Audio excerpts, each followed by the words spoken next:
ఇంట్లో భూతాలను తరిమి కొడతానంటాడు. దెయ్యాలుంటే వాటి పని పడతానని నమ్మిస్తాడు.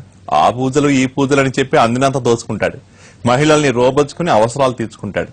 ఇలా మోసాలకు పాల్పడుతున్న బురిడి బాబాను కటకటాలోకి పంపారు హైదరాబాద్ పోలీసులు.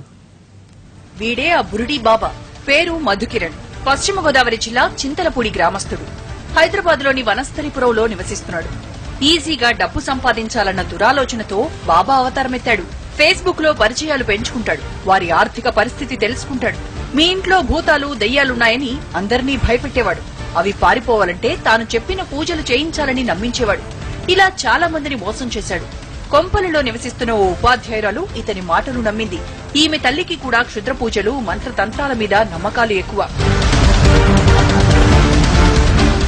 ఇంట్లో దయ్యాలు తిరుగుతున్నాయని బురిడి బాబా చెప్పేసరికి భయపడిపోయిన ఆ ఉపాధ్యాయురాలు అతనితో ఏవేవో పూజలు చేయించింది.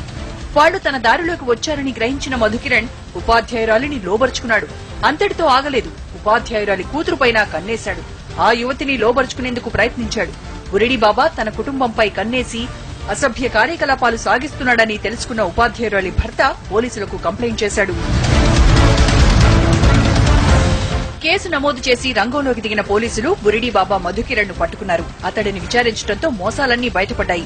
అత్యాచారం పోక్సో చట్టం కింద కేసును నమోదు చేసి జైలుకు పంపారు. అతడి నుంచి 40,000 నగదు, 2 బంగారు రింగ్లు, ఒక చైన్, బ్లాక్ మ్యాజిక్ వస్తువులు, రుద్రాక్షమాల, సిల్వర్ కాయిన్స్ స్వాధీనం చేసుకున్నారు. బురిడి బాబా మోసాలపై ఆరా తీస్తున్నారు.